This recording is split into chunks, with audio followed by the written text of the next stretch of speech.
Hola, hola. Bueno, Hola, hola, Betty. buenas, Hola, Nata. Hola a hola. todos. Buenos días. Listo. Buenos días a todos. Reciban un saludo cordial. Mi nombre es Beatriz Elena Rolón, profesora de tiempo completo del programa Diseño Industrial y coordinadora de la Ruta de Interacción de la Universidad Jorge Tadeo Lozano de Bogotá. En el día de hoy vamos a presentar la experiencia pedagógica llamada Juegos persuasivos, dispositivos lúdicos para una reflexión social. Esta innovación fue realizada en el primer semestre del 2021 en el área académica de diseño de producto de la Facultad de Artes y Diseño por los profesores Natalío Paso Estrada, Jorge Alberto Ávila Castro, y quienes hacen parte de la ruta de interacción que actualmente coordino. Nosotros queremos arrancar nuestra reflexión partiendo de la frase de Maya Angelou, activista estadounidense, quien afirmó que la gente olvidará lo que dijiste, la gente olvidará lo que hiciste, pero la gente nunca olvidará cómo la hiciste sentir. Esta frase nos dio pie para nuestro ejercicio pedagógico, pues en cuanto al contexto educativo, es importante aclarar que esta experiencia de enseñanza propuesta por los profesores se desarrolló en el programa de diseño industrial, exactamente en la ruta de interacción, en la cual reflexionamos sobre las dinámicas que aportan valor a los dispositivos, aquellas que invitan a los usuarios a tomar decisiones, determinar acciones y sobre todo comprender relaciones. Desde esta mirada, en el taller de mediaciones se abordó el tema de los juegos serios, invitando a los estudiantes a reflexionar sobre su rol como diseñadores, a indagar sobre problemáticas actuales y a desarrollar entonces, partiendo de esta primera investigación, dispositivos lúdicos.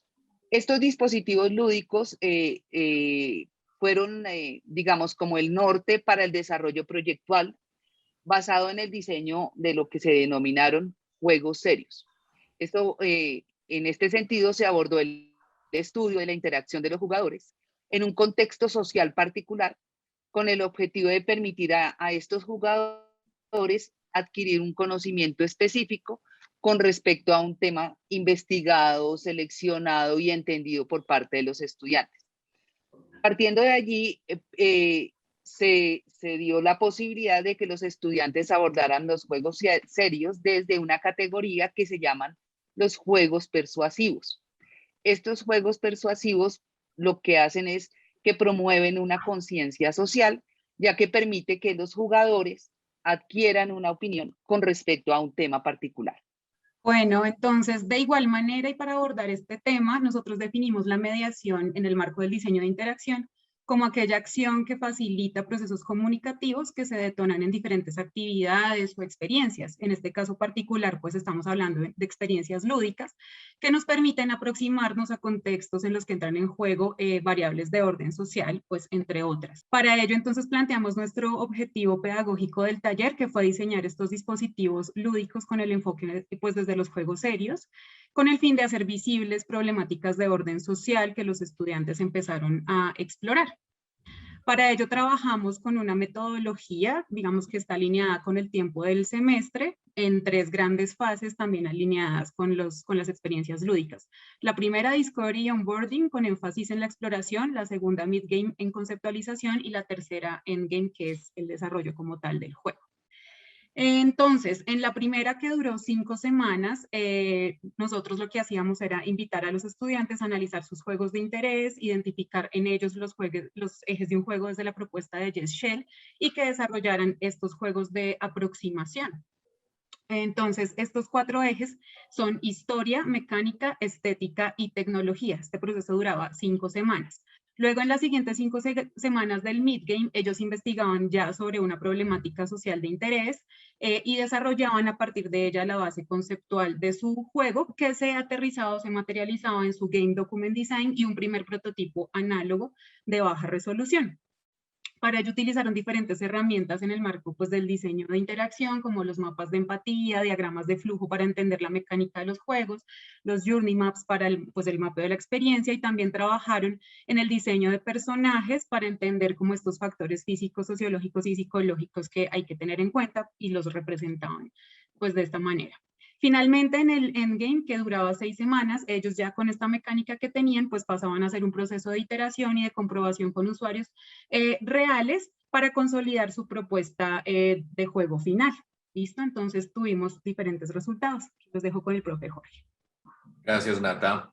Bueno, vamos a revisar los resultados del trabajo. Como producto de este espacio académico, se diseñaron 5 prototipos lúdicos, uno por cada grupo de alumnos en el que se dividió el curso, presentados en prototipos análogos y digitales, respaldados por el documento de diseño, un Game Document Design, en el que se definen y profundizan las interacciones lúdicas.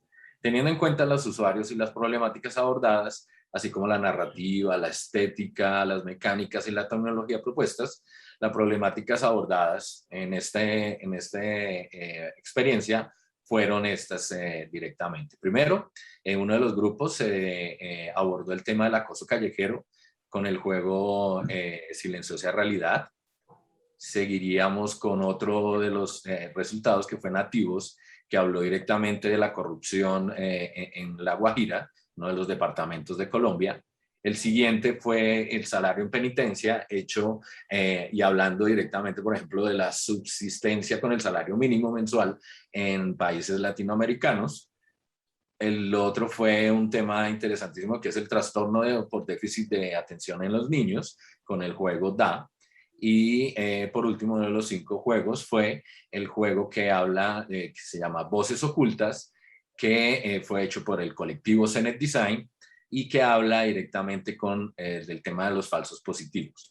Y este es el que queremos resaltar, que en Voces Ocultas el colectivo se dividió el trabajo en 3 puntos específicos, como los hablamos antes, que fue la problemática, hablando directamente qué son los falsos positivos.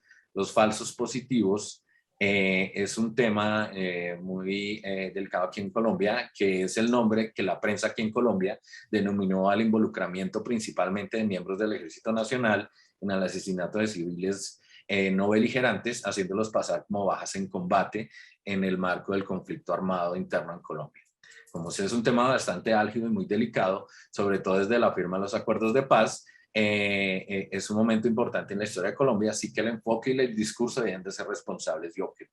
En el siguiente, paralelo a la investigación, se recopilaron datos de trabajo en el contexto, en el concepto como tal del juego, donde se buscaron mecánicas y sistemas de juego que abordaran temáticas similares, además de referentes visuales que potenciaran la premisa del juego. Esa premisa era el eje principal del juego.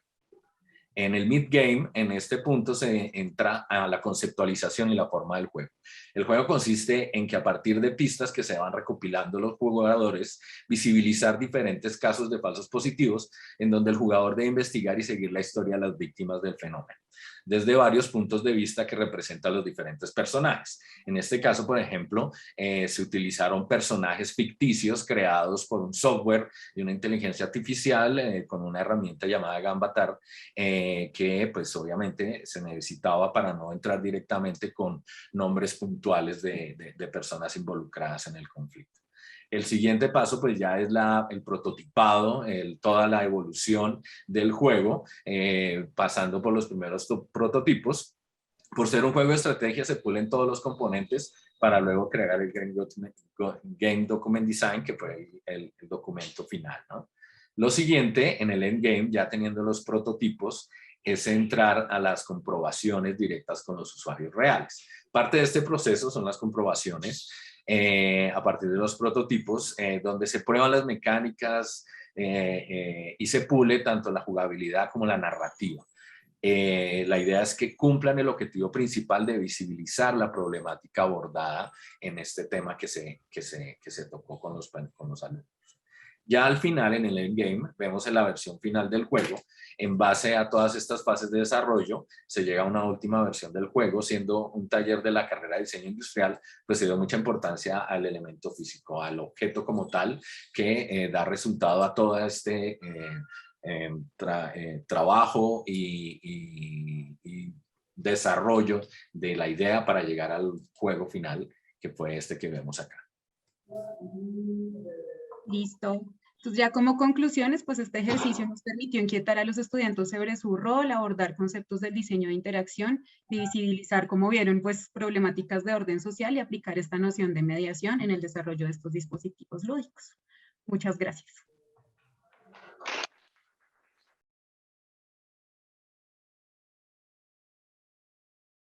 Buenas tardes, gracias por estar aquí para escucharnos. Voy a apuntar el tiempo. Bien. Gemma San Cornelio y Irma Saé, que soy yo misma, venimos de la Universidad Oberta de Cataluña, la UOC, y venimos a presentar la comunicación, aprender y evaluación online, de diseño online. Para darles un poco el contexto, en la UOC hacemos una docencia universitaria 100% online, de manera asíncrona y centrada sobre todo en la actividad del estudiante. El estudiante siempre está en el centro de la formación y basamos nuestra formación en unos retos profesionales que ahora explicaremos. Concretamente hemos venido a explicar una herramienta que tiene que ver con los estudios de diseño que tenemos en la UOC.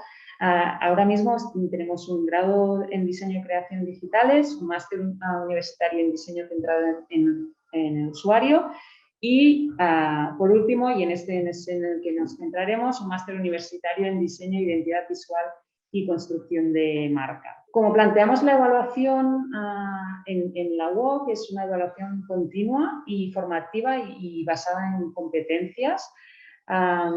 Realmente, como os comentaba antes, planteamos un reto, ¿no?, que sería un enunciado, un reto que se parece mucho al que se encontrarán los y las estudiantes en el ámbito profesional, es decir, es un reto como muy real, ¿no?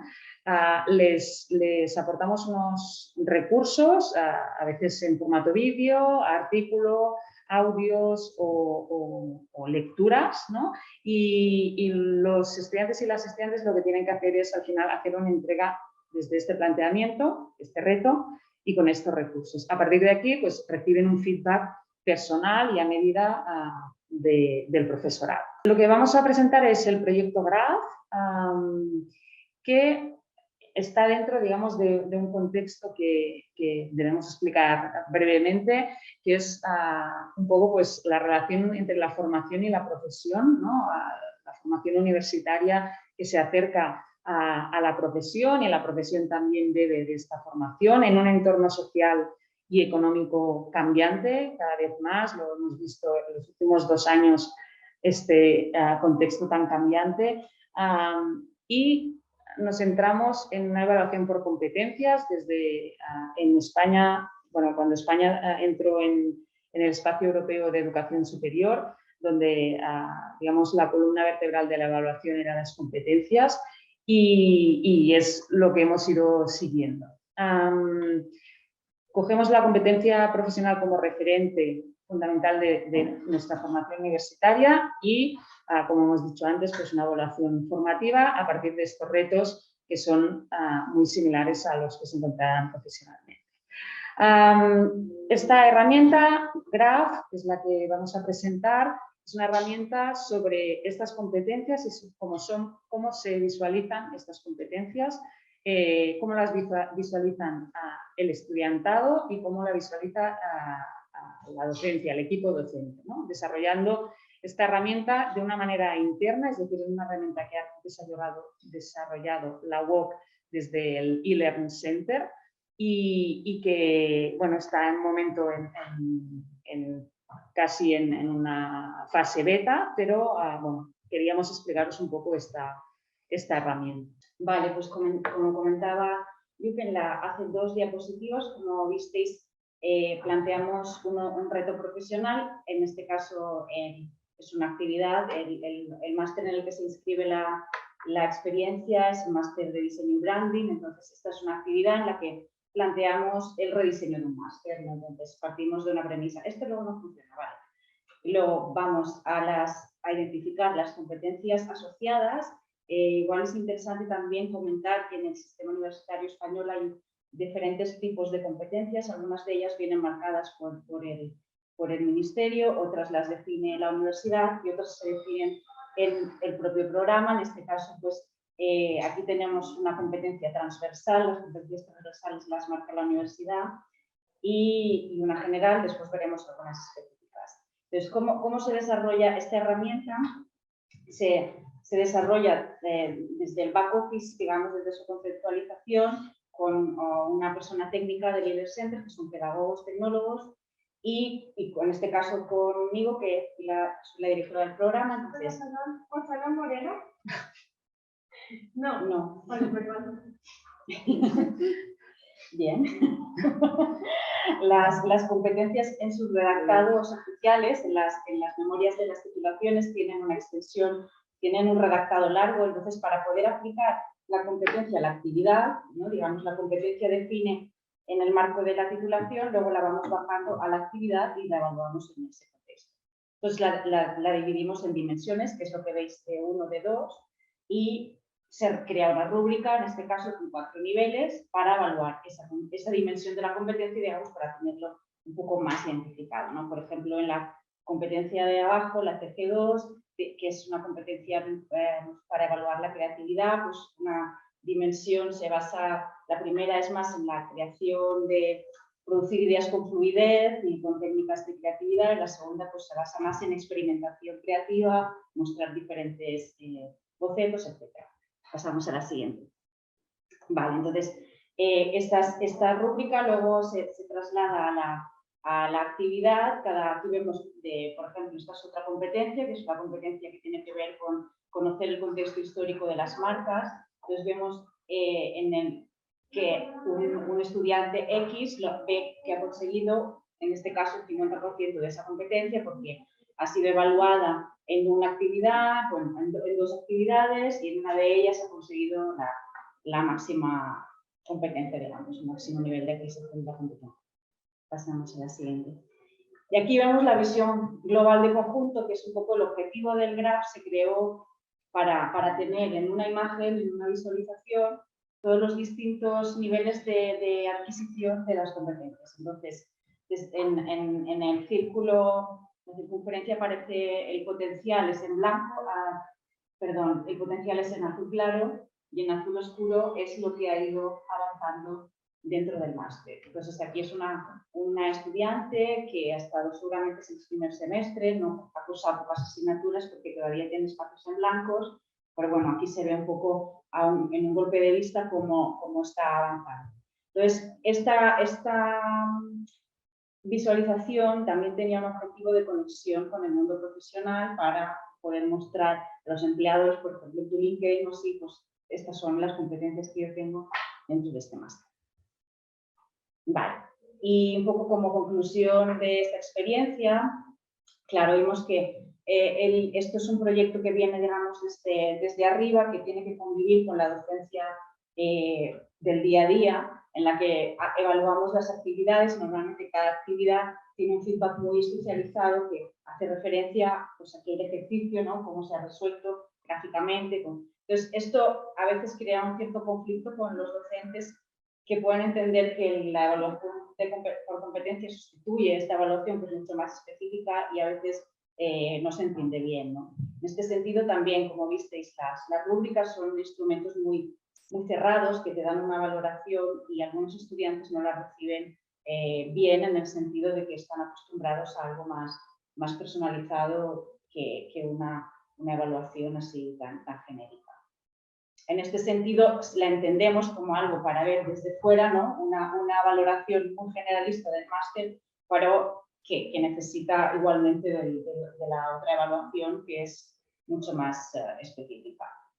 También, bueno, os podéis imaginar que hemos tenido incidencias técnicas, que es lo que sucede en todos los pilotos, y esto también ha causado una cierta percepción de ralentización de la tarea de evaluación. Esto es un poco nuestra experiencia después de un año de pilotar este proyecto, en el cual vemos cosas positivas y cosas que todavía pues, hace falta desarrollar. Y bueno, esto es lo que os queríamos venir a contar. Gracias. Gracias.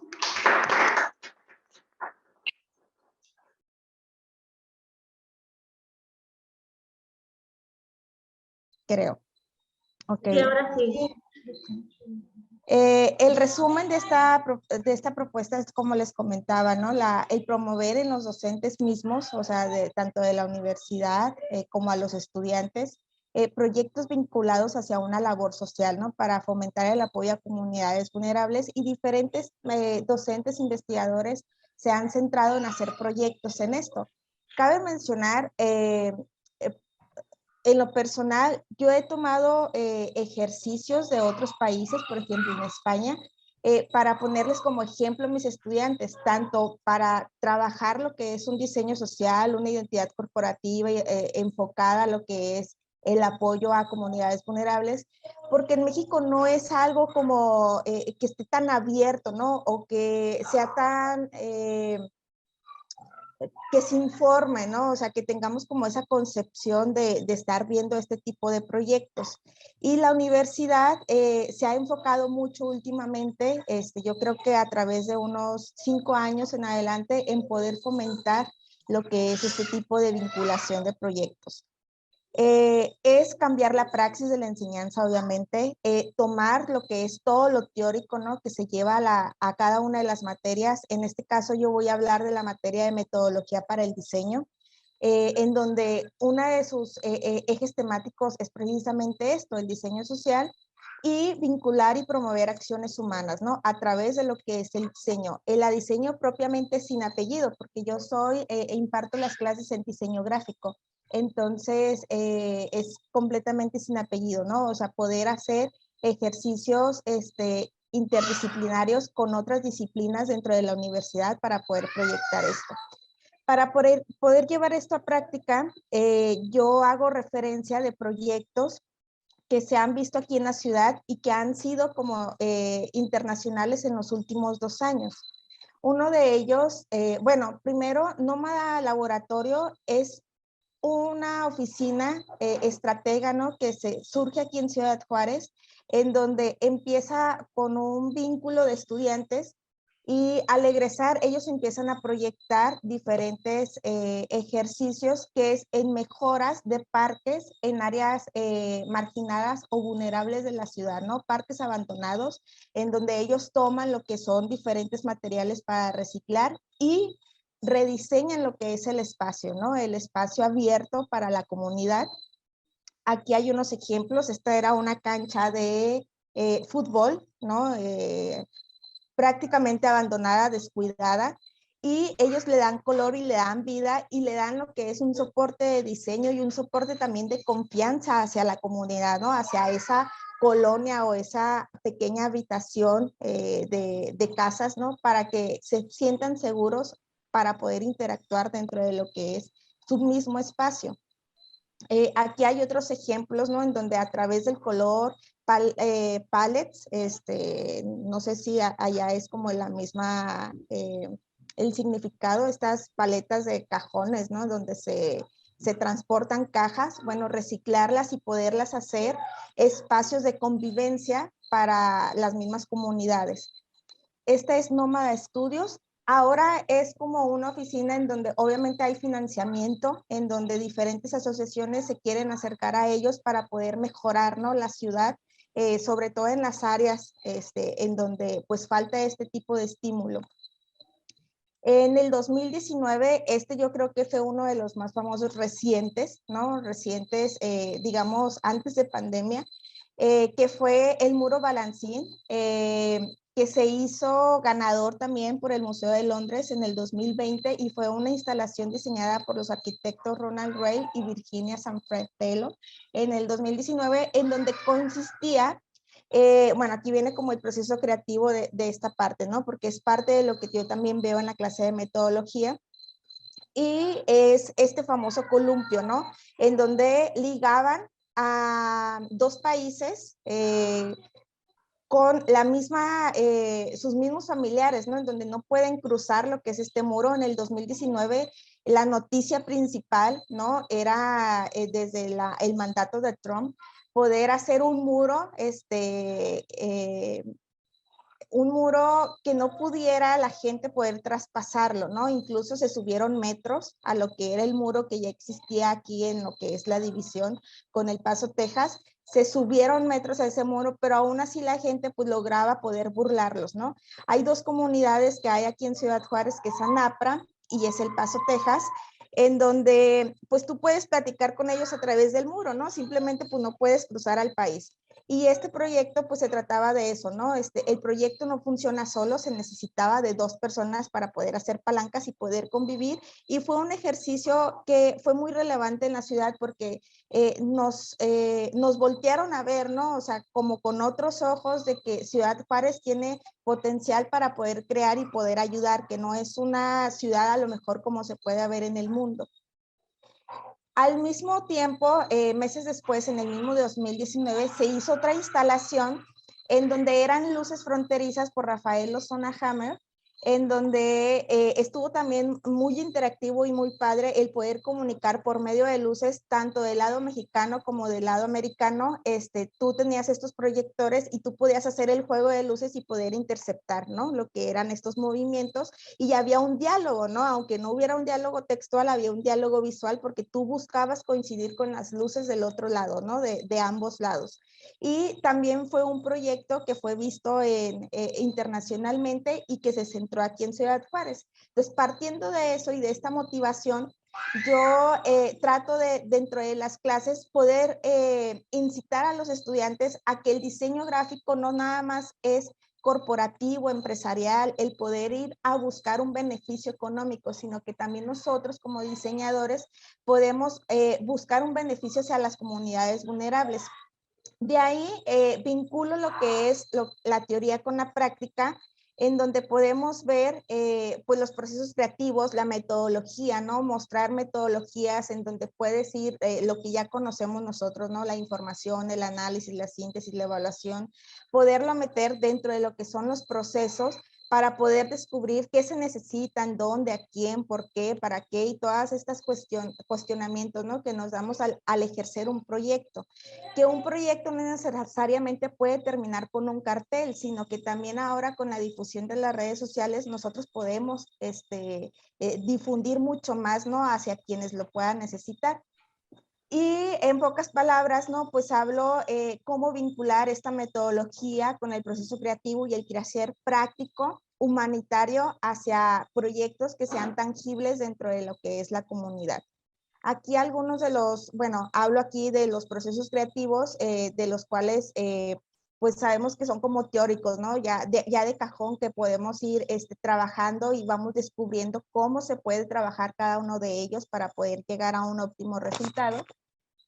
Este es uno de los ejercicios que hicieron los estudiantes, que era para personas en situación de calle, ¿no? Poder hacer una campaña y poder que la comunidad en general pueda ver a las personas no con ojos de desprecio o de molestia, sino que nosotros nos pudiéramos poner en la situación de ellos y el por qué ellos viven esta situación de calle, ¿no? Estas oportunidades. Aquí es otro tipo de proyecto, que es la habitación de Juan, Eva, ¿no? Y Omar. Está muy padre esta publicidad, porque es la habitación de ellos, es la calle, o sea, no tienen una habitación cerrada con recámara, cama y etcétera, ¿no? Sino que nosotros hay que darles dignidad a ellos, ¿no? Aunque estén en la situación de calle. Hay otros ejercicios que se vieron por el fomento de los valores. Cada uno trabajó durante todo el semestre en un valor que ellos fueron descubriendo, ¿sí? O sea, ¿cuál es el valor que a mí, Angélica, me han inculcado más en casa, ¿no? Y sobre eso poder hacer lo que es una campaña, ¿no? Sobre qué era el altruismo, la humildad, la honestidad y etcétera, ¿no? Tomaron diferentes ejercicios ellos. También hubo otra campaña en donde hablaban del trabajo, ¿no? O sea, cómo muchas veces en un trabajo no te sientes a gusto y tú tienes que trabajar porque necesitas llevar un solvente económico a tu casa. Entonces, ver cómo la depresión laboral existe, ¿no? El agotamiento laboral también existe, el abuso laboral existe y cómo eso te afecta no nada más en tu espacio de trabajo, sino que te afecta en el espacio, en el entorno, ¿no? De tu casa, de tus amistades, de tu tiempo, de tu autoestima, ¿no? Incluso. La violencia obviamente es un tema relevante en lo que es sobre todo nuestra ciudad, ¿no? Y ver cómo las mujeres podemos tener esa empatía con otras mujeres, ¿no? En vez de atacarlas por diferentes circunstancias, nosotros mismos podemos terminar con esa violencia entre mujer y mujer. Y por último, este fue un cartel que se habló sobre la corrupción que hay en todo momento, ¿no? O sea, sobre todo aquí se da mucho en México lo que es la corrupción hacia lo que es el tránsito vial. Y este cartel terminó como finalista promoviendo toda la temática de clase y lo poco que les he platicado terminó como finalista en la Bienal Internacional del Cartel que se celebró la premiación apenas hace un par de meses, bueno, no fue como en julio creo. Y a raíz de esta clase, pues termina este cartel como resultado, ¿no? Que es lo que buscamos, en donde no nada más se quede en el local, sino que puedan atravesar fronteras, ¿no? Este tipo de ejercicios en donde los alumnos se enfoquen también a que un lápiz y un papel puede ser importante para ayudar a otras comunidades. Y hasta aquí es mi participación. Les agradezco mucho su tiempo.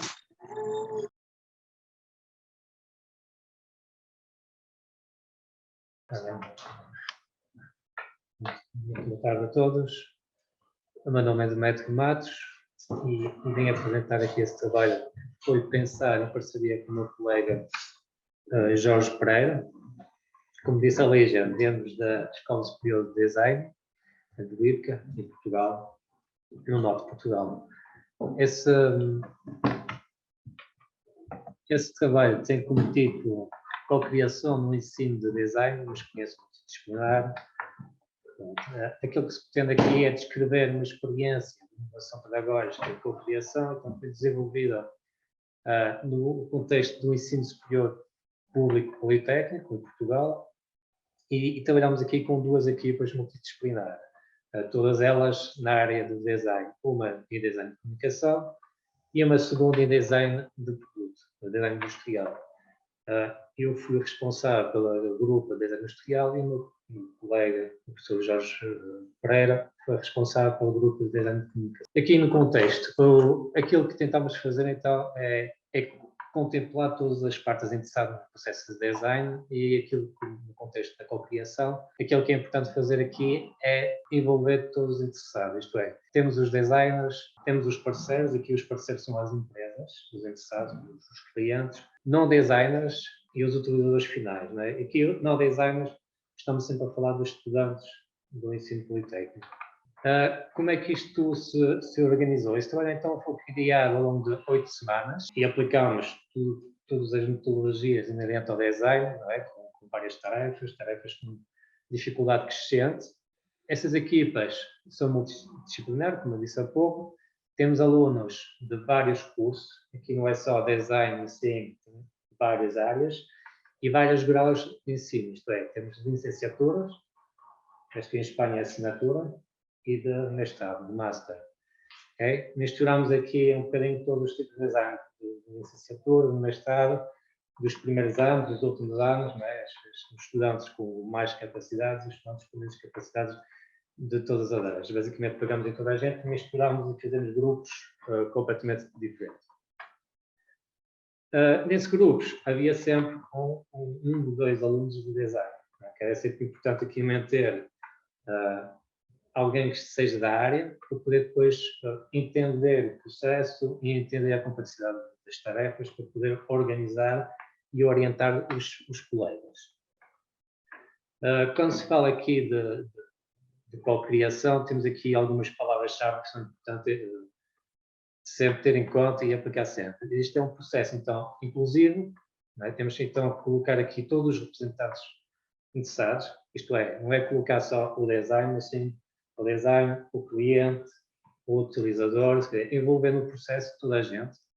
É um processo respeituoso, não é? Todos são vistos como especialistas, isto é, uma pessoa que não é da área de design também é tida em conta e todas as opiniões são válidas. Aqui vamos respeitar toda a gente, é participativo, não é? Sendo um processo aberto. Temos que envolver toda a gente e como queremos também respeitar as opiniões de toda a gente tem que participar a qualquer momento do processo. É por isso também um processo interativo. O processo de design é interativo, temos sempre os avanços e os recuos, é? Experimentamos, fazemos protótipos, validamos protótipos, se não funciona, voltamos para trás, por isso isto é sempre um processo interativo e foco no resultado. E no processo, muito aqui no resultado e também no processo. Então temos aqui a parte de avaliar sempre aquilo que se vai fazer e tendo a empresa, o cliente, o utilizador final envolvido no processo, foi sempre aqui possível focar aquilo que as pessoas querem e não aquilo que o design sabe fazer ou aquilo que o design acha que seria o ideal. Então, como objetivo aqui, aquilo que queríamos fazer é uma reflexão então, sobre o processo de cocriação. Não é um processo novo, no entanto, aqui foi importante experimentarmos, vermos todas as soluções, experimentar a realização também do processo no tecido empresarial. Como disse há pouco, a Escola Superior de Design está em Portugal, está no norte de Portugal, temos um tecido empresarial bastante grande, temos muitas empresas, temos muita necessidade de sair da escola e colocar os alunos nas empresas e experimentar as empresas. Essa experimentação e validação também serve um bocadinho para ensinar às empresas o que é o design, a questão da literacia do design. Interpretar e argumentação a retórica e retórica associados aos conceitos de design. Com isso, então, aquilo que estava a dizer, a literacia, vamos ensinar às pessoas o que é design, quais são essas perspectivas da parte do design, como é que funcionamos, como é que trabalhamos, para depois poder ser aceito da parte de toda a gente. E também, então, construir uma perspectiva aqui do co-design, de design e não design. Aqui, o facto de colocar estudantes de outras áreas também foi importante para ensinar as pessoas como é que as coisas funcionam. E assim, muitas vezes, o cliente vem com ideias preconceitas porque não fazem ideia do processo. E sair daqui toda a gente, conseguimos ensinar toda a gente então, o que é que fazemos e como é que o fazemos. Tem aqui dois exemplos. Esse primeiro exemplo tem a ver com o design de comunicação. Este trabalho foi feito juntamente com a Santa Casa de Misericórdia de Barcelos, em que temos aqui uma instituição que tem aqui um arquivo documentário de 520 anos. Temos imensa informação, temos aqui um grande património a nível cultural, temos aqui uma grande riqueza de informação. Só que está tudo fechado. Temos aqui documentos muito antigos que não podemos tocar. Por isso aqui também aquilo que se tentou fazer, que está aqui destacada a hipótese, aquilo que seria ideal então era digitalizar, criar aqui uma digitalização de toda essa riqueza, como forma então de transmitir esse património e de dar acesso a esse património. Aqui um exemplo do processo de brainstorming. Essa equipa então foi constituída por 3 estudantes de design gráfico, são aqueles que faziam mais ou menos a gestão do processo, um estudante de gestão de empresa, uma estudante de História, este por acaso é uma estudante de Erasmus francesa, que estava incluída aqui no processo, uma estudante de Gestão de Turismo e representantes então da Santa Casa de Misericórdia, que são as pessoas na instituição, mais o professor responsável. Também aqui nesse grupo, temos aqui um grupo muito diversificado, temos aqui os designers e temos aqui também os não designers. Aqui é importante essa questão de percebermos que conseguimos envolver no processo pessoas que não são da área e pessoas que não percebem nada de design. Então, este processo decorreu o ano passado, começou em janeiro de 2020, só que em janeiro de 2020 estamos em plena pandemia, por isso esse processo começou online e depois, aos poucos, foi possível libertar um bocadinho online e começar a juntar as pessoas. Em jeito de concluir, aqui não tem apresentado os resultados finais, os resultados ficaram depois com as empresas e com os interessados, são projetos que ainda estão em curso. Por exemplo, este aqui está a ser criada aqui candidaturas a financiamentos europeus para poder implementar aqui esse trabalho. Podemos ver que aqui que as soluções encontradas pelos alunos passam então pela agregação dos documentos no contexto aberto, não é? Isto é, passar esses arquivos em canais digitais, não é? Que podemos ter acesso mais rapidamente, a construção então também de um modelo global de ações de comunicação de arquivos, isto é, como é que podemos pegar todos os arquivos que estão inacessíveis para a população geral e passar por aqui. Então, aqui esse processo a nível da instituição foi muito bem aceito e conseguiu-se aqui resultados muito interessantes. A outra experiência que tem a ver então com design industrial, que este já foi gerido por mim, é que trabalhamos com empresas de construção, aqui estamos a falar de um grande grupo em Portugal, que é a DST, que faz muito construção e que estão a começar a dar alguns passos naquilo que chamamos aqui a industrialização da construção. Isto é, a construção agora como é que é? As coisas são feitas em armazéns e depois são transportadas para as obras. Pronto. E aqui tentou-se pensar aquilo que se podia fazer. Aqui a hipótese que é, pensamos que através então da exploração da industrialização da construção, é possível reconfigurar toda essa organização espacial e tornar esses elementos modulares ainda mais tangíveis, ainda mais modulares. Aqui nesse grupo foi um pouco diferente, temos 2 estudantes de gestão de empresas, estudantes de design gráfico, estudantes de técnico auxiliar de saúde, que esses não têm nada a ver com construção, não têm nada a ver com design, 2 estudantes de design industrial, que fizeram aqui então a moderação do grupo, e temos aqui a representar os representantes da empresa. E aqui o responsável fui eu, mais ou menos responsável. Também começou online, temos aqui grupos diferentes.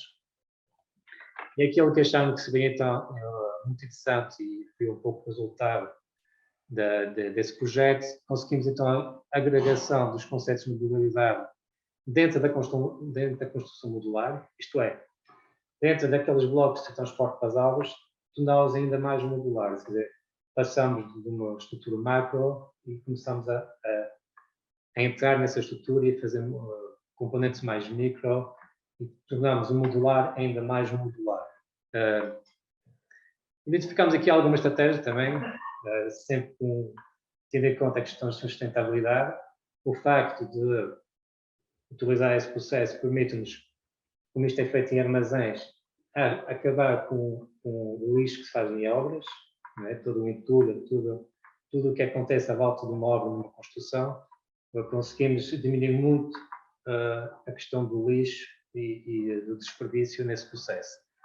E conseguimos aqui então adaptar um modelo que torna então essa modularidade ainda mais possível, né? Através da aplicação em hotéis, em lares, em residências, os mesmos modos conseguiram aqui fazer várias coisas.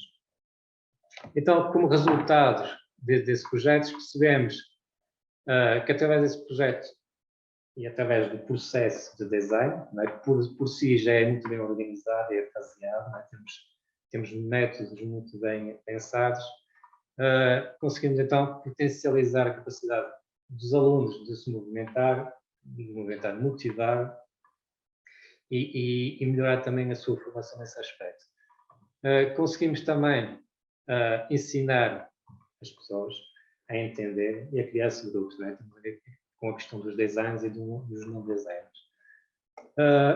Conclusão, que é a sinergia criada nesse tipo de projetos e tendo em conta os atores envolvidos, né? Mais uma vez, utilizadores finais, empresas, design, não designers, então conseguimos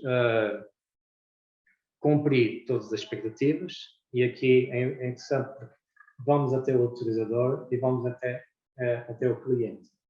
Geralmente no processo de design temos a empresa de um lado e temos o cliente do outro. Nós estamos aqui um bocadinho no meio da ponte, temos de satisfazer o cliente e temos de satisfazer o empregador, o construtor ou a empresa, e esse processo torna-se mais difícil. Envolvendo todos esses agentes nos processos, torna-se muito mais efetivo, conseguimos melhores resultados e temos aqui uma melhor ponta entre as dimensões do conhecimento. E é isso. Obrigado.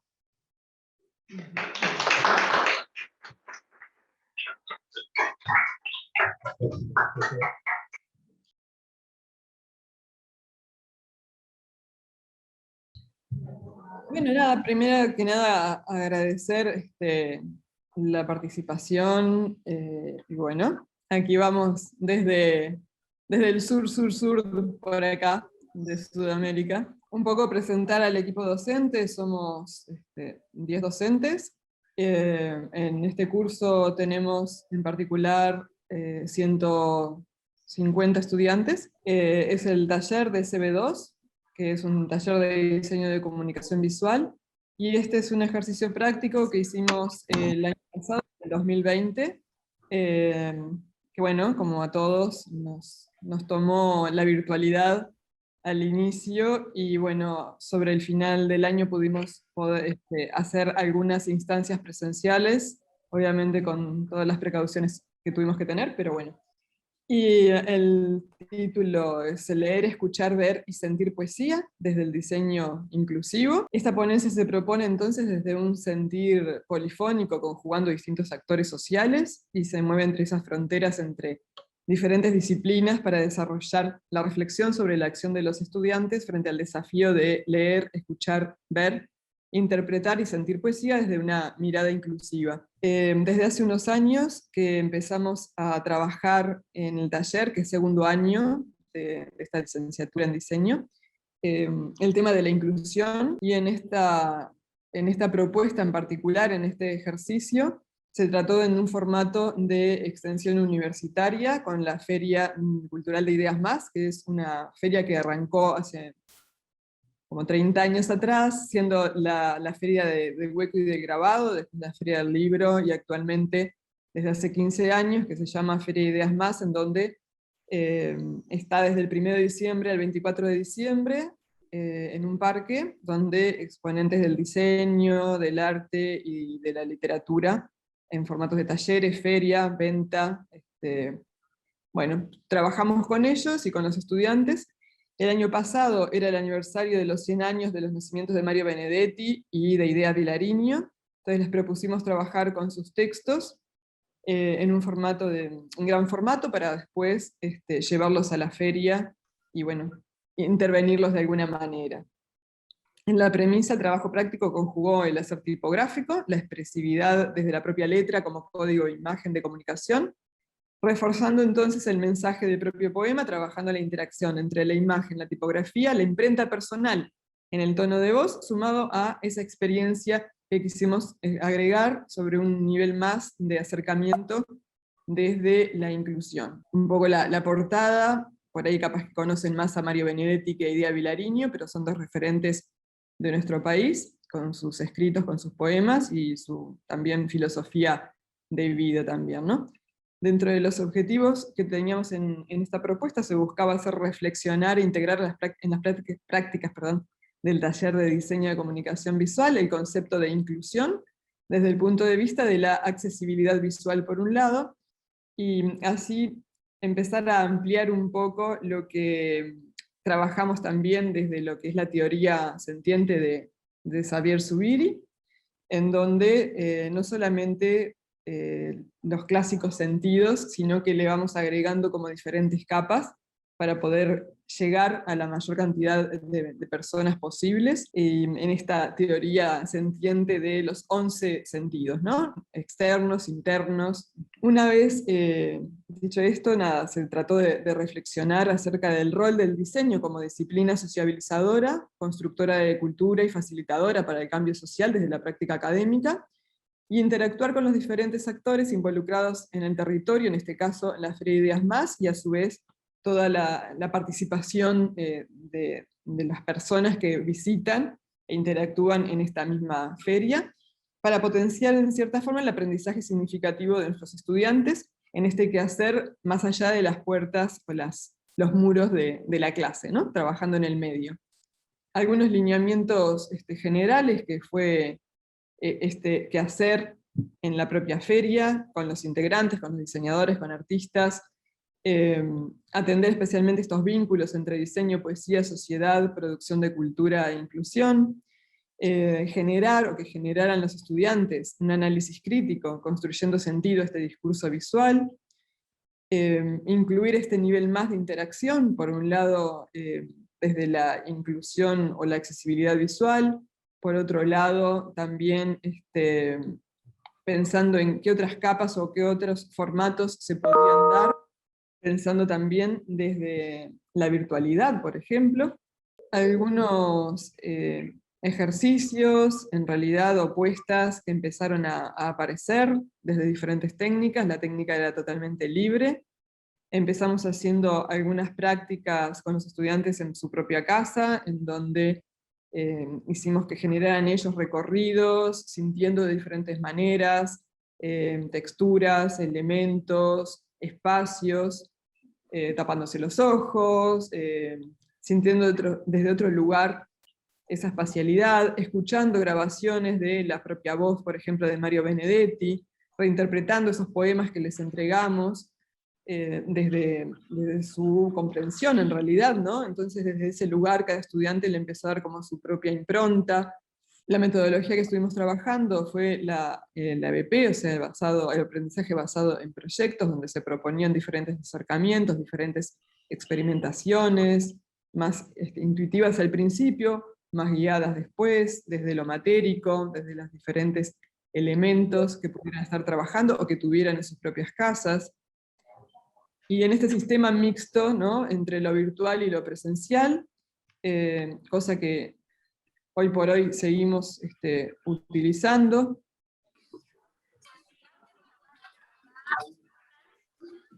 Eso que ven ahí es parte de nuestra forma de trabajo en taller. Como verán, ese caos, que parece caos, pero que es sumamente ordenado, nos viene dando hermosos frutos desde hace ya años. Estamos trabajando con el mismo equipo de trabajo y venimos hasta ya probando diferentes metodologías dentro de los espacios y también fuera de los espacios que nos son asignados en facultad. Solemos tomar por asalto pasillos, estanque, el estanque de la facultad y demás.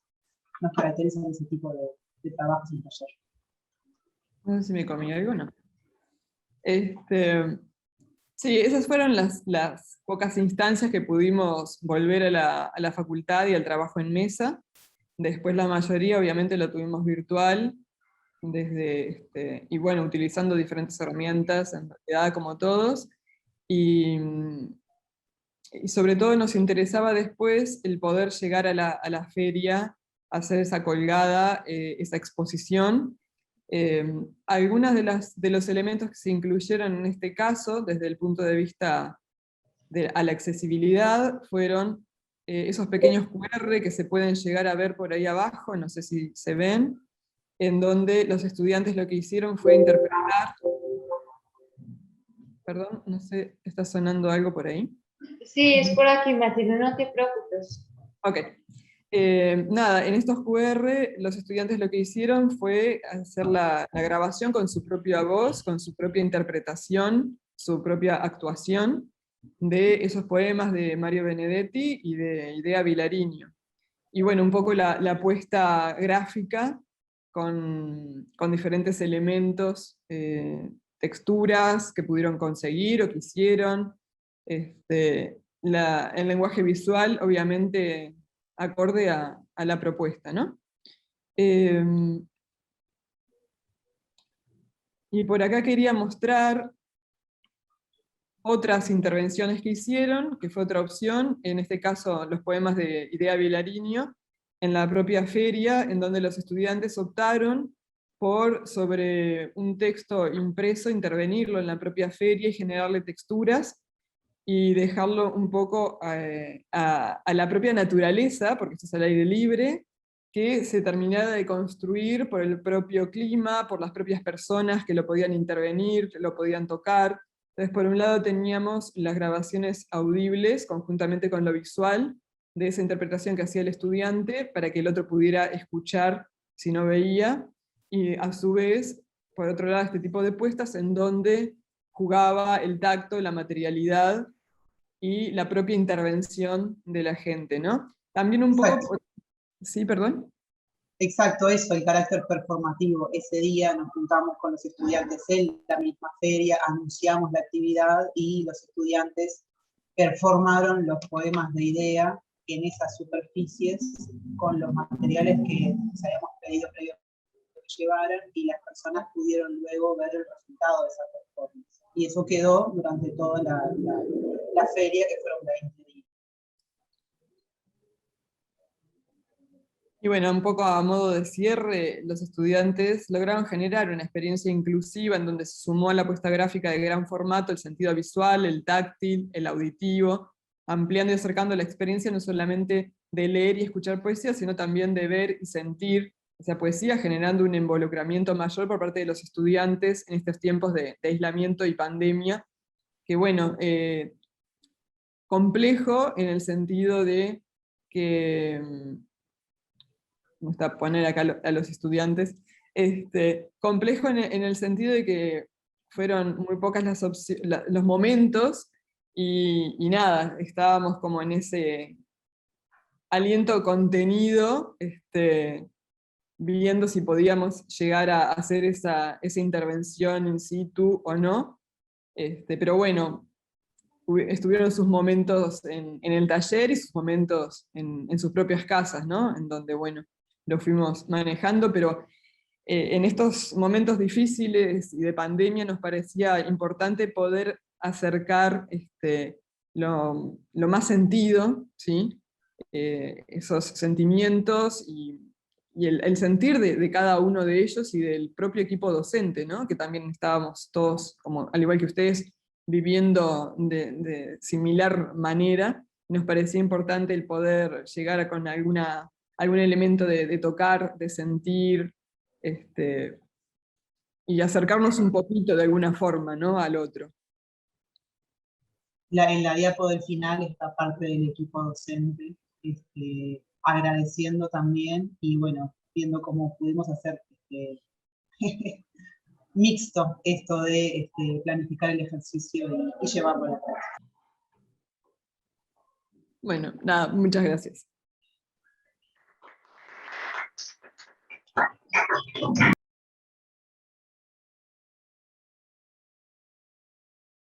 Então, obrigado pela apresentação e até um dia destes. Ora bem, então, como a Lígia, eu vou fazer a apresentação em português, apesar de a apresentação do texto estar em espanhol, portanto poderá ser acompanhada com bastante facilidade.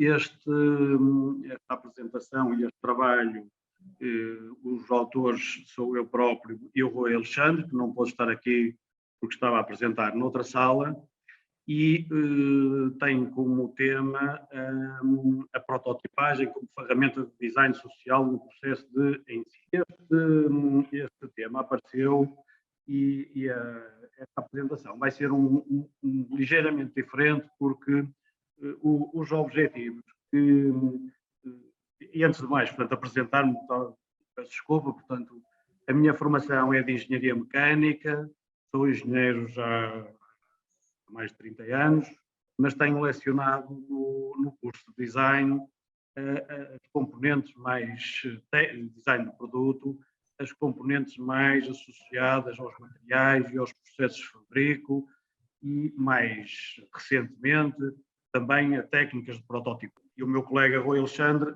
efetivamente, só estou aqui a tentar mudar, ok? Portanto, nós estamos, portanto, como a Lígia disse... Nicolau, está a ser muito mal, não sei se eles são aí, não sei que...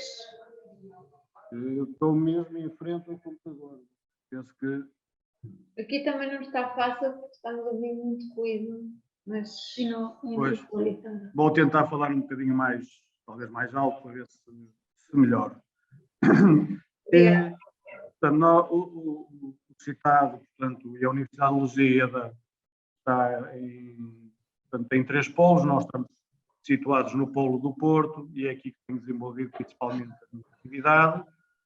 E eu ia referir E esta apresentação é um bocadinho diferente, porque os objetivos que eu vou aqui apresentar são os objetivos finais que são pretendidos obter no final desta apresentação e da proposta que nós vamos lançar.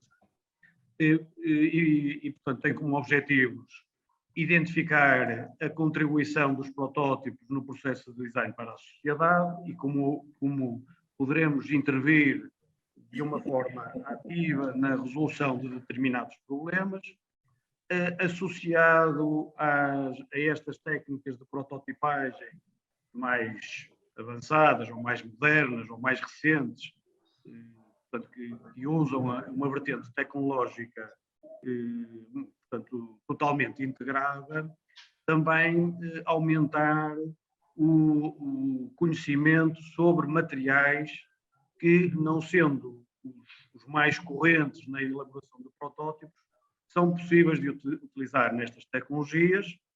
Obviamente que isto tem, portanto, como objetivo também desenvolver toda a capacidade e todos os conhecimentos existentes entre a transmissão dos conhecimentos dos docentes e a aprendizagem dos alunos e a forma como poderão ser realmente uma mais-valia para a sociedade e promover estratégias participativas e colaborativas entre as comunidades educativas. Este último ponto que está aqui como objetivo vai ser um desafio que nós vamos lançar à comunidade BID para, função da experiência que nós tivemos em 2020, tentarmos extrapolar isto para, efetivamente, a comunidade BID, portanto, ligada ao ensino e aos estudantes que lhe estão associados. Então, o contexto desta experiência que nós tivemos e que foi desenvolvida deveu-se efetivamente ao infeliz aparecimento deste coronavírus com as doenças, a doença Covid-19, que todos infelizmente conhecemos e que tiveram repercussões graves na sociedade, e efetivamente este contexto colocou em evidência um conjunto de deficiências e de falhas da própria sociedade na resposta à proteção da comunidade. E estas falhas que eu referi, em parte, deveram-se à não capacidade de fornecer de uma forma expedita à comunidade em geral, mas em particular, portanto, estes equipamentos de proteção individual, e que, efetivamente, com a propagação que este vírus teve de uma forma bastante intensa, houve necessidade de primeiro fornecer, e portanto aqui uma ordem de prioridade, em função, efetivamente, da intervenção que cada um tinha na sociedade, primeiro aos profissionais de saúde pública, porque tinham que lidar exatamente com os doentes e exercer a sua função portanto, profissional.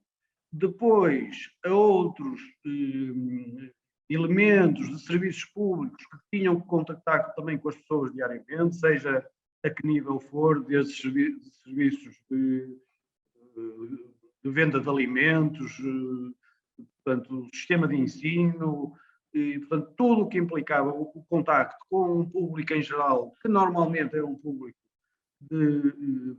com quantidades elevadas e, portanto, muito diverso, e numa terceira fase também proporcionar estes equipamentos de proteção individual a toda a comunidade. Portanto, estes equipamentos de proteção individual foram vários, obviamente, que equipamentos necessários, em que muitos foram aquela máscara que nós usamos e que ainda hoje é necessário de proteção, face ao conhecimento que existe da própria doença e da sua transmissão. mas na altura um equipamento de proteção individual que realmente portanto, era bastante necessário e numa primeira fase para o pessoal médico era uma máscara que protegesse não só a parte respiratória, mas praticamente todo o rosto e, portanto, todo o impacto que poderiam ter as partículas projetadas sobre todo o sistema, neste caso, incluído na cabeça. Então, o que se tentou resolver e desenvolver foi esta máscara de proteção que obviamente que teve como premissa ser universal no sentido de ser utilizável por praticamente qualquer pessoa, ser ajustável, ser económica e de forma a que a sua forma de chegar a este público que foi definido era que pudesse ser produzido por estas impressoras, que tradicionalmente, ou mais comumente, é quase entendido como a impressão 3D, mas que é um dos processos existentes, que são as impressoras de FDM ou FFF, como são conhecidas, em que há uma deposição de material portanto, de uma forma bastante simples e cujos equipamentos estão a ser portanto, acessíveis quase a toda a comunidade. Já agora, Lígia, estou aqui a receber a informação que os slides não estão a passar, é verdade, não? Pois estás na solução há alguns minutos, mas não sei se é isso que nos queres oferecer. Não sei. Eu pessoalmente estou a visualizar a passagem dos... Pois... E agora? Inovação, solução... então era aqui qualquer problema que estava... Ok, bom, a partir daqui penso que já se verá. Eu pessoalmente estava aqui a passar, mas eles vão... Está bem, vou continuar então, e esperar que agora já... Portanto, estas máscaras que passaram por um processo de desenvolvimento, efetivamente estiveram integradas num processo que foi colaborativo e descentralizado. Porquê? Porque numa primeira fase foram desenvolvidas efetivamente dentro da universidade por diversas instituições ligadas ao design, ligados à engenharia, ligados aos materiais, e estas conexões que existiam permitiram, com muita, por um lado, a própria universidade, e quando eu digo aqui a universidade, na sua envolvente mais lata, fornecer estes equipamentos de proteção individual à comunidade, mas, em simultâneo, também disponibilizar os ficheiros correspondentes à própria possibilidade de impressão por qualquer utilizador, incluindo esta comunidade makers, que é bastante ativa no desenvolvimento de soluções, e também às empresas que, obviamente, que no processo industrial o processo de desenvolvimento é mais lento, nomeadamente os equipamentos, ou as chamadas ferramentas, demoram o seu tempo de execução até poderem dar uma resposta muito mais rápida a essas necessidades. O processo passou por um processo quase completamente digital, no sentido de desenvolver um modelo de CAD que foi, portanto, validado com a utilização também de ferramentas digitais. São ficheiros de CAD que hoje praticamente é possível partilhar estes ficheiros com quase qualquer software e, portanto, manipular e modificar e fazer ajustes. Numa segunda fase, a utilização de softwares de CAM para simular o processo de fabrico, e mais uma vez que vão preparar a informação para as máquinas que vão fazer a impressão, e estes ficheiros também eram disponibilizados aos makers, portanto, a quem necessitasse delas para produzir. E, finalmente, a parte da impressão, portanto, aquilo que nós chamamos de prototipagem numa fase de desenvolvimento, mas que poderia ser utilizada também para aquilo que muitas vezes se designa o fabrico rápido, portanto, poder rapidamente passar da prototipagem para uma produção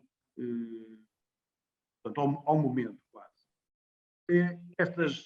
Portanto, este equipamento de proteção individual foram produzidos aos milhares, portanto, em Portugal, a comunidade universitária e a comunidade de makers aliou-se, e aliás, também apoiada por alguns fornecedores de materiais que disponibilizavam ou gratuitamente ou a preços bastante competitivos os próprios materiais e, como eu disse, foram produzidas milhares de máscaras que foram produzidas por utilizadores de hospitais, centros de saúde, portanto, lares de terceira idade, autoridades. Portanto, todos estes centros receberam gratuitamente estas máscaras produzidas por esta comunidade e, em particular, também a universidade. Ora, as questões que se colocam neste momento será que a comunidade e a sociedade só necessitam destas máscaras ou precisam de outros equipamentos que sejam úteis e que, de momento, não existem, não estão disponíveis, ou porque as quantidades a produzir são diminutas, ou porque as especificidades são muito individuais e não é competitivo produzir esses componentes, esses produtos. Haverá algumas razões para que, efetivamente, hajam limitações em determinados públicos que não são satisfeitas exatamente pelo mercado. E então a ideia era, pode-se replicar a metodologia colaborativa para outros temas, nomeadamente nesta resposta a necessidades particulares, e nesse âmbito esta apresentação tem como, não uma conclusão, mas tem como objetivo lançar um desafio a toda a comunidade do BID, no sentido de criar uma rede, uma network, que possa, efetivamente, num domínio mais vasto, estendido a toda esta comunidade que aqui está a participar, em que passa por estes vários itens que estão aqui listados, em que a comunidade universitária, portanto, docentes e professores, teriam como finalidade identificar as necessidades da comunidade, portanto, em produtos ou equipamentos com falhas e que possam resolver problemas locais, particulares, pessoais, portanto, pode ser a vários níveis esta resolução dos problemas. Uma segunda fase, toda a rede teria acesso a estes problemas que se detectam e seriam divulgados. Numa terceira fase, era a criação de equipas de trabalho conectadas digitalmente, portanto, aqui a componente digital é fundamental para tornar expedito toda esta intervenção de toda a comunidade do BID, e estas equipas de trabalho seriam criadas com todos aqueles que estivessem interessados em resolver um determinado problema. A quarta, quinta e sexta, ou a quarta e a quinta, são realmente fazer a parte do desenvolvimento das soluções, os protótipos, a avaliação junto da comunidade e, finalmente, após termos a solução e estar desenvolvida, obviamente que o desenvolvimento hoje é uma coisa permanente e, portanto, há sempre evoluções, mas era a partir do momento que consiga satisfazer minimamente os requisitos e os problemas que se levantavam, era colocar gratuitamente à disposição de qualquer utilizador. E, finalmente, todo este desafio e todas estas experiências que se iriam desenrolar seriam, obviamente, compartilhadas numa próxima vez, no sentido de, talvez, incentivar outros também a participarem e manterem este sistema e esta metodologia que nós propomos também ativo. Portanto, Nicolau, vou-te só pedir que sejas breve, que já isto é muito. penso que é o último slide mesmo.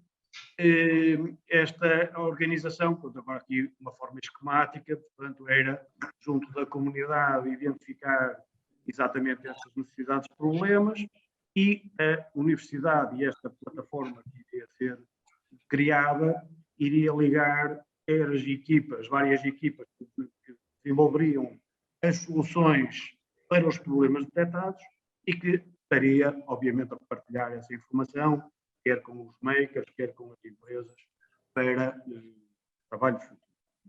E termino aqui a minha apresentação, mais uma vez lançando o desafio e perguntando a que quem é que está interessado em participar neste desafio.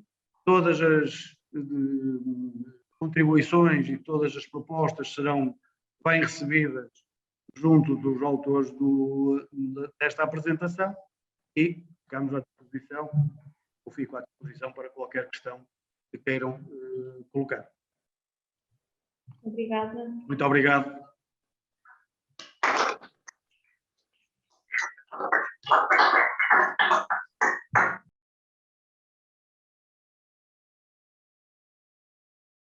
Buenas tardes a todos, buenas tardes, soy Luz León, vengo en representación del Tecnológico de Monterrey, México, y el trabajo que les voy a presentar está muy contextualizado en justamente este tipo de realidades en esta zona, digamos, del planeta. Como lo ven, se llama el rol del diseñador en escenarios que fomenten el envejecimiento activo y ha sido un proyecto desarrollado en el marco de manera desarrollado a distancia de manera digital en el marco del proyecto internacional Winter School, desde la óptica de innovación responsable. Trabajamos con 3 universidades, la Universidad Pontificia Católica de Chile, la Universidad de Bolonia y nosotros, México, en un proyecto, bueno, este es parte del proceso, en un proyecto que tuvo este marco. Lo que vamos a ver es lo que está marcado en color. Es un proyecto que duró 1 año. Se llama Winter, pero lo hicimos en Winter y en verano, en 2 fases. En la primera estuvimos trabajando un tema, en la segunda otro, y el que voy a presentar es el del primero. El proceso fue de una convocatoria, invitación, presentación de resultados, y finalmente en enero de este año se llevó a cabo el workshop internacional en el que se trabajó en principio de manera conjunta y partes de manera aislada en cada uno de los objetivos del proyecto. En términos generales está ahí la página, la pueden consultar porque están los proyectos visibles. Fue desarrollar, pues como hicimos un proyecto internacional entre las 3 universidades, abordando metodologías de diseño para la innovación responsable, y ese fue el eje, y abordando también casos particulares de cada país. El principal objetivo dentro del tema de la innovación responsable fue desarrollar en medio de la pandemia y las circunstancias competencias transversales de comunicación, desarrollo y creación de prototipos y trabajo en equipo internacional. La generación de avenidas de innovación estratégica como objetivo fue finalmente también el resultado, y como he dicho, sobre la base de los fundamentos de diseño responsable. En el caso de México, bueno, olvidé decir que el caso de Chile, de Italia y de México son 3 temas distintos. Chile abordó el tema de la alimentación sostenible, Italia abordó el tema de la juventud en torno a cómo se comporta en la ciudad de cara a las siguientes generaciones, y nosotros abordamos el tema de la longevidad activa por un programa muy particular de México y de la población que está en proyección en crecimiento. Gracias. Los ejes del desarrollo sostenible, perdón, atrás un segundo. Los ejes de desarrollo dentro de los pilares de la innovación fueron equidad de género, nuevas formas de gobernanza y acceso abierto, y con los indicadores de este tipo de cada una de las clasificaciones estuvimos evaluando los resultados. El marco de referencia es pues obviamente la Agenda 2030, que sumado a la OMS, pues crea una red mundial de cuidado para las ciudades amigables para las personas mayores, el estado de envejecimiento en México, que se perfila, va a tener un porcentaje pronto muy alto, los problemas emocionales, físicos, etcétera, que ya conocemos del adulto mayor, pero que cambian por la tecnología, que no son iguales, los servicios de la ciudad, que son pues inexistentes en general en el país, las tendencias hacia el envejecimiento activo y las formas de compartir y de generar comunidad y de tener salud, vivir más, vivir mejor, y el diseño como oportunidad de innovación, trabajando con otras disciplinas para lograr resultados de proyectos que pudieran continuar después. El proceso fue, como lo expliqué antes, una metodología en la que hubo se reunían los estudiantes, se reunían los profesores de las 3 universidades con expertos en innovación responsable. Luego cada uno se iba a trabajar en su país. En el caso de México fuimos, aunque nos dejaron entrar al asilo de forma muy controlada, tomamos un asilo como un caso de muestra. Y luego tuvimos varias pláticas de longevidad activa con expertos en el área y trabajamos con cómo promover las soluciones de libre acceso. Luego los estudiantes pues se reunieron, hicieron todo su proceso de diseño, como ya sabemos, de creación y sobre herramientas de diseño avanzado en las que se generaron escenarios, posibles escenarios positivos y negativos en los cuales las personas, los futuros adultos mayores iban a participar, y la gran diferencia entre el adulto mayor de hoy día, su comportamiento, y el adulto mayor dentro de 10 o 20 años y su comportamiento. Los resultados estuvieron centrados, bueno, luego de hacer esta investigación de corte etnográfico, relacionar las variables, conceptualizar y trabajar de manera colaborativa, trabajaron o dieron como salida 5 grandes áreas: el arte e identidad, incluso como modelo de negocios, que fomente la salud de ese adulto mayor, los sistemas y productos orientados a la prevención del deterioro cognitivo, mobiliario diseñado para generar convivencia, sistemas generadores de comunidades productivas y sistemas de productos de monitoreo y estimulación y compañía. Vale resaltar que todos estos se trabajó el diseño de la transición, tomando, como comentaba antes, las pautas fundamentales, como pauta fundamental, que cada solución está planteada sobre un escenario cambiante, que no es un escenario determinado, sino que se va a estar moviendo según, como acabamos de ver, llegue otra pandemia, quién sabe qué, ¿no?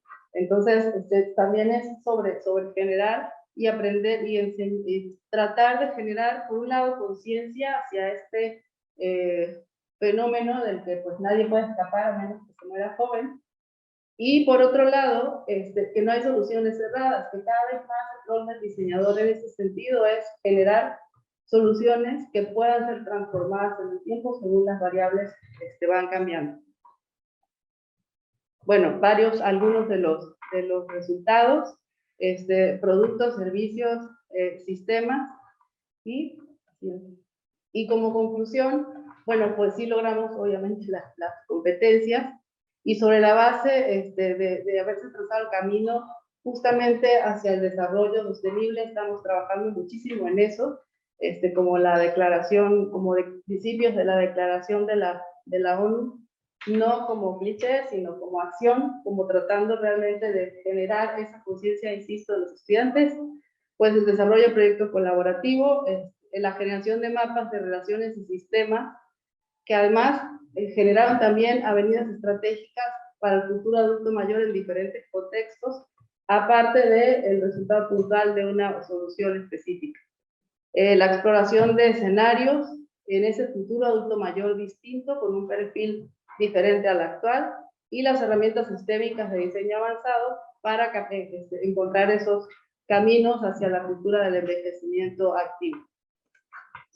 A través de mis ojos es el nombre de uno de los proyectos, lo dejé de último porque finalmente, y si puedes poner el video, por favor, finalmente no es una solución de producto, es una exploración en la cual el estudiante empatiza con el adulto mayor Entonces, este es uno de los proyectos, insisto, que se generaron grandes mapas de avenida de oportunidad, y es un proyecto que responde además a una cita donde la gente que está allí no tiene familia, ni tiene amigos, es gente que está sola en el mundo. Entonces, básicamente está deprimida, está sin sentido ni gracia por la vida, y lo que estamos haciendo en esta fase es tratar de monitorear las experiencias ahora aplicadas, ya que podemos ir. El mobiliario se hizo en prototipos y está en una segunda fase de validación también ergonómica dentro del asilo. Entonces, bueno, es una línea en la que estamos trabajando muchísimo, porque le apostamos a un tema de sostenibilidad más sobre no solo la garantía del adulto mayor hoy, sobre todo en este tipo de institución, sino además en que los estudiantes, sobre la base de ese desarrollo de competencias de colaboración, entiendan que sus papás y ellos y todo el mundo va a llegar a ese estado. Entonces, es parte un poco de preparar desde sus ojos el mundo. Es eso. Muchas gracias.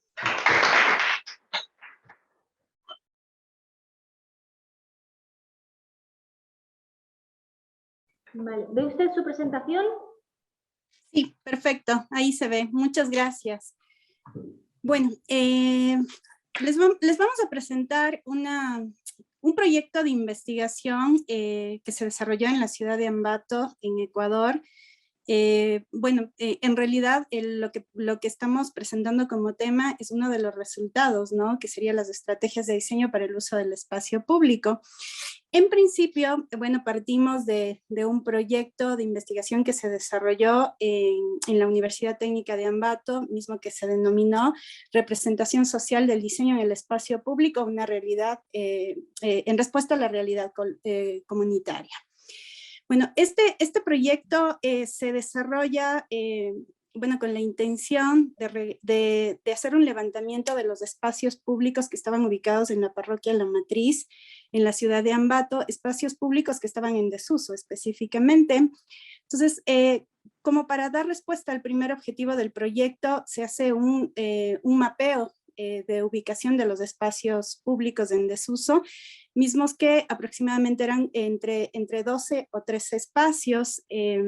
Se levantan fichas de cada uno de los espacios. Estos espacios estaban ubicados en diferentes puntos de la parroquia, espacios que estaban deteriorados, espacios que no respondían a ningún uso, que estaban llenos de basura, que eran focos de delincuencia, etc. Entonces se levantan estas fichas de registro de los espacios públicos, en donde se hacen relevamientos planimétricos, fotográficos, se ponen ciertas percepciones de los usuarios también, o de los miembros de la comunidad, pero a nivel general.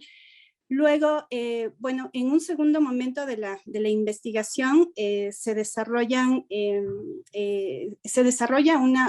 un diseño metodológico que nos permite levantar las representaciones de imaginarios de las personas, de los miembros de la comunidad que de alguna manera tenían incidencia en cada uno de estos espacios. Hay que recalcar que el proyecto se desarrolló con un equipo interdisciplinario en donde teníamos sociólogos, antropólogos, arquitectos, diseñadores, historiadores también, puesto que el proyecto había que visualizarse desde varios ejes. Acá tenemos las fichas de registro que levantamos de cada uno de los espacios. Estas fichas de registro de alguna manera nos muestran el estado de los espacios, la ubicación, como les dije, algunas percepciones incluso de los miembros de la comunidad. Sigamos, por favor. Bueno, en el segundo momento, donde ya construimos un diseño metodológico que nos permitió levantar información ya de la comunidad, tenemos la vinculación con estudiantes de la Facultad de Diseño y Arquitectura, en donde ellos recibieron capacitación del metodólogo. En este caso hablamos de un sociólogo, de un antropólogo sociólogo que que realizó el diseño de la metodología en donde pudimos establecer las técnicas, los instrumentos para el relevamiento de información, y los estudiantes, bueno, nos tuvieron el acceso o la vinculación directa con la comunidad. Ellos pudieron levantar toda la información con el seguimiento, obviamente, de los investigadores. Sigamos, por favor. Bueno, acá tenemos algunas de las fichas, en este caso fichas etnográficas que se fueron levantando con cada uno de los estudiantes, se fueron desarrollando ciertas narrativas también en función a lo que iban percibiendo los estudiantes en cuanto al uso del espacio, a lo olvidado que podía estar cada uno de estos espacios, ubicación de espacios que estaban junto al espacio que se estaba analizando, qué injerencia tenían estos espacios en el uso o en el desuso de estos espacios. A su vez también se pudieron realizar entrevistas, se hicieron focus group, a algunos miembros de la comunidad, también a representantes de la gestión de ciudad o de la alcaldía, como para poder ya tener una respuesta en cuanto a los imaginarios o percepciones del uso del espacio por parte de la comunidad. Sigamos, por favor.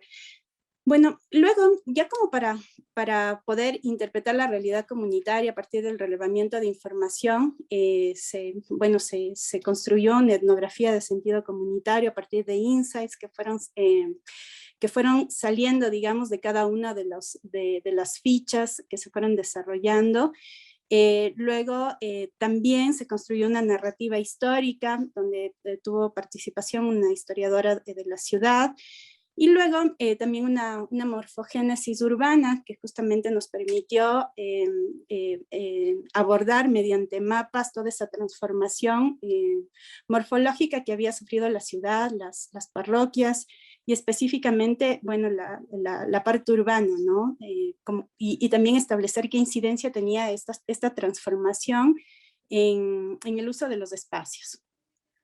Luego se pudieron construir mapas de categorización de uso de los espacios públicos en donde ya se pudo ir definiendo ciertos usos del espacio. Bueno, acá tenemos la etnografía de sentido comunitario en donde se hicieron narrativas visuales, narrativas que de alguna manera representaban la percepción del uso del espacio por parte de la comunidad, en donde se pudieron sacar como resultados algunas reflexiones o pensamientos en relación al uso del espacio. Por ejemplo, espacios ligados al uso popular, comunal, enfrentados por su funcionalidad, correspondiendo o civilizando su función como espacio, resignificación de un espacio por medio de la actividad que se realiza, transformación de sentido, identidad espacial según el usuario y el quebramiento de la línea visual y conceptual en un espacio de tradición por personas y actividades nuevas que empiezan a surgir. Bueno, dentro de los espacios que habíamos analizado también teníamos espacios históricos, ¿no? Entonces, de alguna manera, la memoria colectiva, memoria histórica era importante para considerarla al momento de plantear posibles usos. Luego, bueno, construimos una matriz, ya después de tener todos los estudios, el antropológico, los morfogenéticos, se construyó una matriz de concreción de usos del espacio público. Esta matriz la denominamos una matriz de concreción interdisciplinar, puesto que sintetizaba todos los resultados que de alguna manera se abordaron en cada uno de los estudios. Sigamos, por favor. Bueno, a partir de esto se trazó una ruta como para poder establecer ya después una categorización de usos del espacio público, de los estudios antropológicos. Bueno, se determinaron posibles usos del espacio público, mapas de posibles usos, pero bueno, nos dimos cuenta que no solo con esa información podíamos determinar los usos, había que poner o enfrentar estos posibles usos con los estudios morfogenéticos y los estudios históricos. Entonces, a partir de estos estudios morfogenéticos se pudo proyectar los posibles usos, de ahí construimos la matriz de proyección de posibles usos. Luego esto contrastamos con los ejes de planificación de ciudad. También es importante saber cómo está configurada la ciudad, cómo se planifica el uso de los espacios a partir de esta gestión de ciudad. Luego, bueno, llegándose a determinar una priorización de usos, en donde se determinan categorías de priorización, y luego la definición final de usos del espacio público o declaración de diseño también. Y por último, se llega a concretar ya en tesis con los estudiantes, tesis de pregrado, en donde se llega incluso a la dimensión proyectual, intervención de algunos de los espacios. Bueno, dentro de los resultados, como ya les dije antes, tenemos los mapas de priorización o categorización de usos, definimos algunos ejes para poder ir ubicando los espacios, por ejemplo. Dentro de estos ejes teníamos el eje de impacto, el intrínseco, el de impulso también, el operativo, ¿sí?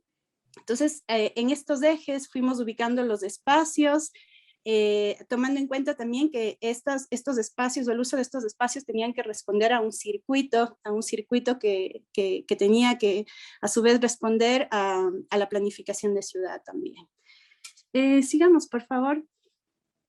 Bueno, otro de los resultados, como ya les dije antes, fueron dos tesis que se desarrollaron con los estudiantes, una tesis donde se pudieron determinar declaratorias de diseño a partir de una metodología determinada, y luego, por último, la resignificación del interior de uno de los espacios ya en respuesta al sentido comunitario. Acá llegamos ya a la dimensión proyectual, a una propuesta ya de diseño como tal, en donde se pudieron aplicar las estrategias de diseño también y la declaratoria de diseño que en su momento se desarrolló.